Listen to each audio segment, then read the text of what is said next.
Hello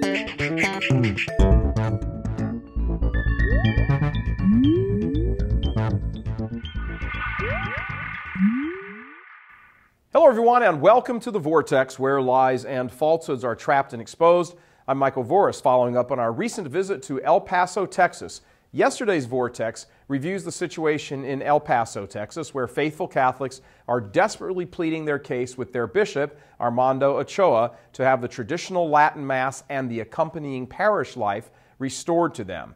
It all came to an instant halt when the bishop shipped Father Michael Rodriguez, their parish priest, to a faraway remote corner of the diocese to what is in essence a ghost town. Now, to find out more about that, please check yesterday's Vortex. But today, the focus is on something else in El Paso. It's called the Tepeyac Institute, named after the hill on which our Blessed Mother appeared to St. Juan Diego in the 16th century.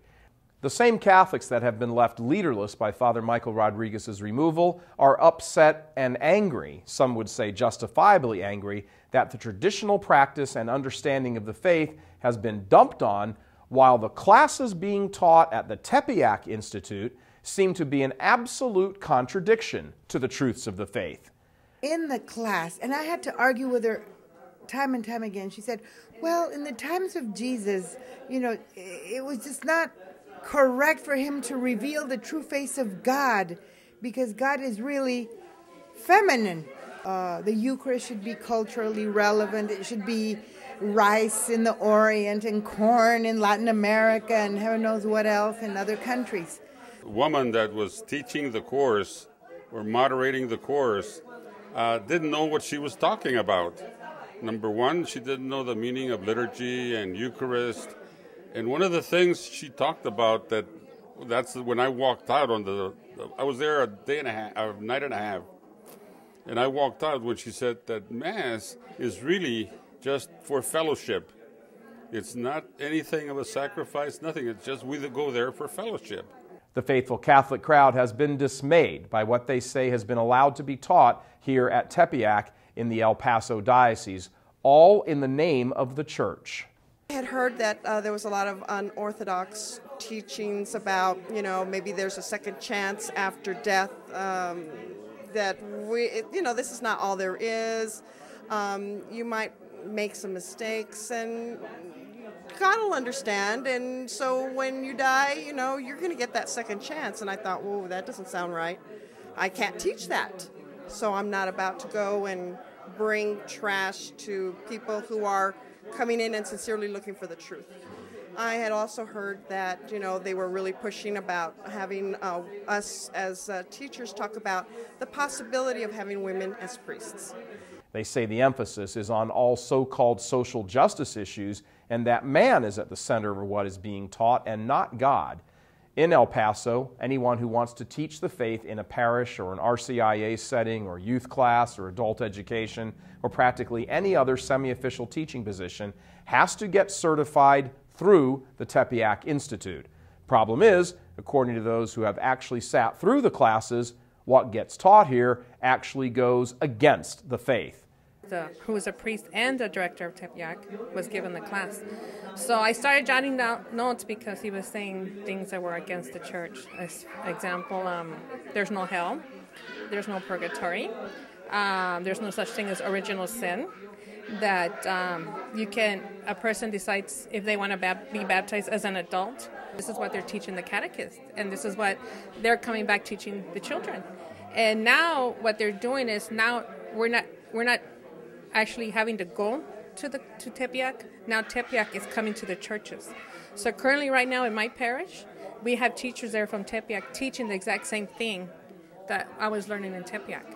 As a result, these Catholics who say they are simply unable to trust any kind of official teaching given to them by leaders who subscribe to a type of liberation theology have resorted to learning the faith for themselves.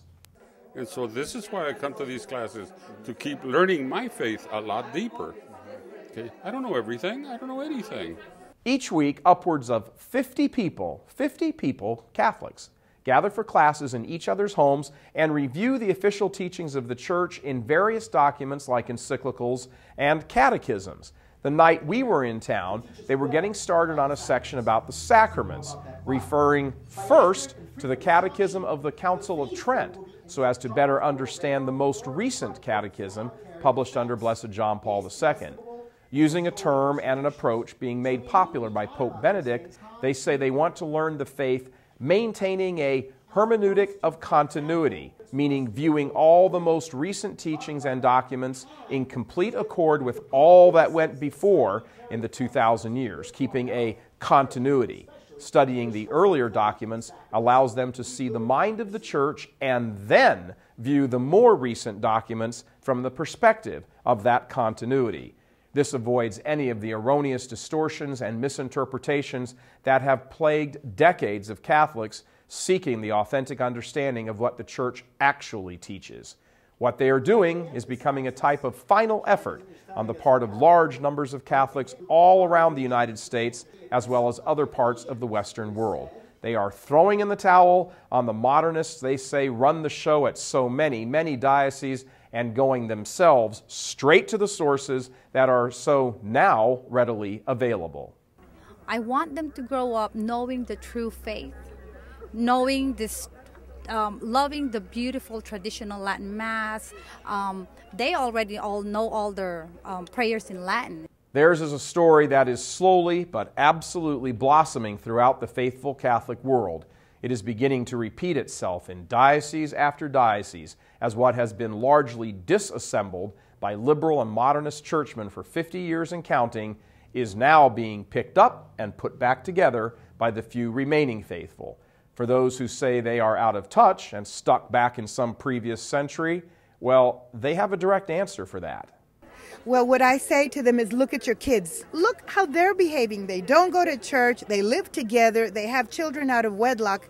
You know, look how families and society has deteriorated. Can you tell me that the result of this modern church has produced good fruits? Just look at the offspring in our family. And that's the best sign. You people who are I want to try Buddhism today. You know, I'm going to look into these other religions, and I'm going to read more about Islam. That's what we hear from the generation of, like, my children. The reestablishing of Catholic identity, for this is what it surely is now largely originating with faithful Catholics who are looking back to the past to recapture the future.